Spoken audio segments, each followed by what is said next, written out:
ماں اصحاب الفرائض میں سے ہے، یعنی اس کا صرف فرضی حصہ ہے۔ فرضی حصے سے مراد یعنی جس کا حصہ مقرر ہو، آدھا، ایک تہائی، ایک چوتھائی، چھٹا حصہ یا آٹھواں حصہ وغیرہ۔ تو ماں کے فرضی حصے ہیں قرآن و حدیث میں۔ ماں کے فرضی حصوں کی مختلف صورتیں ہیں۔ پہلی صورت کہ چھٹا حصہ، ماں چھٹا حصہ لے گی۔ ماں چھٹا حصہ کس صورت میں لے گی؟ جب میت کی وارث اولاد موجود ہو، چاہے وہ لڑکا ہو چاہے وہ لڑکی، چاہے وہ ایک ہو یا زیادہ، یا میت کے ایک سے زیادہ بہن بھائی موجود ہوں۔ یعنی اگر میت کی وارث اولاد موجود نہیں بھی ہے لیکن اس کے ایک سے زیادہ بہن بھائی موجود ہیں، دو بھائی ہیں یا دو بہنیں ہیں یا زیادہ ہیں، یا ایک بھائی بہن ہے، اور اس سے بھی فرق نہیں پڑتا کہ وہ بھائی بہن میت کے سگے بھائی بہن ہیں ماں باپ دونوں کی طرف سے، یا وہ میت کے باپ شریک بہن بھائی ہیں، یا وہ میت کے ماں شریک بہن بھائی ہیں۔ جب بھی میت کے بہن بھائی ایک سے زیادہ ہو جائیں، چاہے میت کی وارث اولاد موجود نہ بھی ہو، تو اس صورت میں بھی ماں کا فرضی حصہ چھٹا ہوگا۔ اس کی دلیل اللہ تعالیٰ قرآن کریم میں فرماتے ہیں وَلِأَبَوَيْهِ لِكُلِّ وَاحِدٍ مِّنْهُمَا السُّدُسُ مِمَّا تَرَكَ إِن كَانَ لَهُ وَلَدٌ، یعنی اگر میت کی اولاد موجود ہو، جیسے میں نے پہلے ذکر کیا، چاہے وہ ایک ہو یا زیادہ ہو، چاہے وہ مذکر ہو چاہے وہ مؤنث ہو، بس وہ وارث اولاد ہونی چاہیے، نواسہ نواسی وغیرہ نہ ہوں، وہ وارث نہیں ہوتے۔ تو اس صورت میں ماں باپ دونوں کو چھٹا چھٹا حصہ ملے گا۔ اور اسی طرح اللہ تعالیٰ فرماتے ہیں فَإِن كَانَ لَهُ إِخْوَةٌ فَلِأُمِّهِ السُّدُسُ، کہ اگر میت کے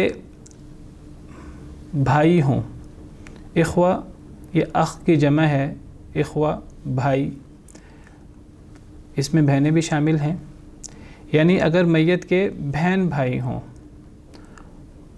چونکہ اللہ تعالیٰ نے یہاں جمع کا صیغہ استعمال کیا ہے اخوہ، تو اس سے ثابت ہوا کہ وہ بہن بھائی زیادہ ہونے چاہیے، ایک سے زیادہ، کم از کم جمع دو ہے۔ تو اگر میت کی اولاد نہ بھی ہو، اگر میت کے بہن بھائی ایک سے زیادہ ہو جائیں، تو اس صورت میں بھی ماں چھٹا حصہ لے گی۔ جیسے اگر کوئی آدمی فوت ہو اور اس کے ورثاء میں اس کی ماں اور اس کی بیٹی ہے، اور کل جائیداد 6 لاکھ ہے، تو چونکہ میت کی اولاد موجود ہے تو اس صورت میں ماں کو چھٹا حصہ یعنی 6 لاکھ میں سے 1 لاکھ ملے گا۔ اسی طرح اگر کوئی آدمی فوت ہو اور اس کے ورثاء میں ماں اور ایک بھائی اور ایک بہن موجود ہے،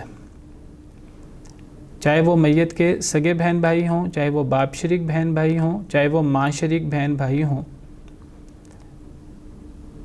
تو اس صورت میں بھی اگر کل جائیداد 6 لاکھ ہو تو ماں کو کل جائیداد کا چھٹا حصہ، فرضی حصہ چھٹا حصہ ملے گا، یعنی 1 لاکھ۔ ماں کی دوسری صورت، دوسرا فرضی حصہ 1/3 حصہ،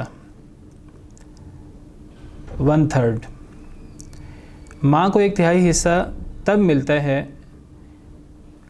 جب نہ تو میت کی کوئی اولاد موجود ہو، نہ بیٹا نہ بیٹی، نہ پوتا نہ پوتی، نہ ایک نہ زیادہ، اور نہ ہی میت کے ایک سے زیادہ بہن بھائی موجود ہوں، اگر ایک بھائی یا ایک بہن ہے اس سے فرق نہیں پڑے گا، اور نہ ہی وہ مسئلہ عمریہ ہو۔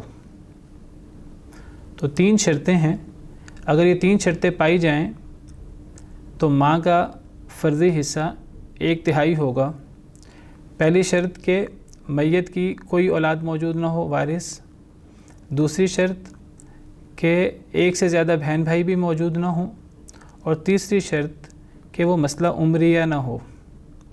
مسئلہ عمریہ سے مراد 2 قسم کے مسئلے ہیں۔ ان مسئلوں کو وراثت کی اصطلاح میں عمری مسئلے کہا جاتا ہے، سیدنا عمر بن خطاب رضی اللہ تعالی عنہ و ارضاہ کی نسبت سے، کیونکہ یہ مسئلے سیدنا عمر رضی اللہ تعالی عنہ کے دور میں پیش آئے تھے۔ اور یہ 2 مسئلے یہ ہیں کہ اگر کوئی آدمی فوت ہو اور اس کے ورثاء میں ماں باپ اور بیوی ہو، یا کوئی عورت فوت ہو اور اس کے ورثاء میں ماں باپ اور شوہر ہو، تو ان 2 مسئلوں کو عمری مسئلے کہتے ہیں۔ تو اگر عمری مسئلے بھی نہ ہوں اور ایک سے زیادہ بہن بھائی بھی نہ ہوں اور اولاد بھی نہ ہو، تو اس صورت میں ماں کو کل جائیداد کا 1/3 حصہ ملتا ہے۔ جیسے اگر کوئی آدمی فوت ہو اور اس کے ورثاء میں ماں ہے اور ایک بہن ہے، تو اب تینوں شرطیں پوری ہیں، نہ اولاد ہے، نہ ایک سے زیادہ بہن بھائی ہیں، نہ عمری مسئلہ ہے۔ کل جائیداد اگر 6 لاکھ ہے تو ماں کو کل جائیداد کا 2 لاکھ 1/3 حصہ ملے گا۔ ماں کے فرضی حصے کی تیسری صورت باقی بچنے والے مال کا 1/3 حصہ، جس کو عربی میں ثلث الباقی کہتے ہیں، یعنی باقی بچنے والے مال کا 1/3۔ یہ باقی بچنے والے مال سے مراد شوہر یا بیوی سے باقی بچنے والا مال ہے۔ ماں کو باقی بچنے والے مال کا 1/3 تب ملتا ہے جب وہ 2 عمری مسئلوں میں سے ایک مسئلہ ہو، یعنی میت کے ورثاء میں یا ماں باپ شوہر ہوں یا میت کے ورثاء میں ماں باپ اور بیوی ہوں۔ تو ان دونوں مسئلوں میں پہلے شوہر یا بیوی کو ان کا حصہ دیا جائے گا جو فرضی حصہ ہے۔ شوہر یا بیوی کو ان کا فرضی حصہ دینے کے بعد جو مال بچے گا تو اس مال کے وارث ماں باپ ہیں، اس میں سے ماں کا 1/3 حصہ ہوگا، اس کو ثلث الباقی کہتے ہیں، اور باقی باپ لے گا۔ یعنی اگر ماں باپ اور شوہر ہیں، کل جائیداد 6 لاکھ ہے تو شوہر کا فرضی حصہ آدھا ہے، تو 3 لاکھ شوہر لے لے گا، باقی 3 لاکھ بچ جائے گا۔ تو باقی بچنے والے 3 لاکھ میں سے ماں کو 1/3 ثلث الباقی یعنی 1 لاکھ دیا جائے گا، اور باقی 2 لاکھ باپ لے جائے گا۔ اور اگر ورثاء میں ماں باپ اور بیوی ہیں اور کل جائیداد 6 لاکھ ہے، تو پہلے بیوی کو اس کا فرضی حصہ دیا جائے گا جو کہ چوتھا حصہ ہے، یعنی 6 لاکھ میں سے 1.5 لاکھ بیوی لے لے گی، اور باقی 4.5 لاکھ یہ ماں باپ کا ہے۔ ان میں سے ماں کو باقی بچنے والے مال کا 1/3 ملے گا، یعنی 1.5 لاکھ، تو باقی 3 لاکھ بچ جائے گا، وہ باپ کا ہوگا بطور اسبہ۔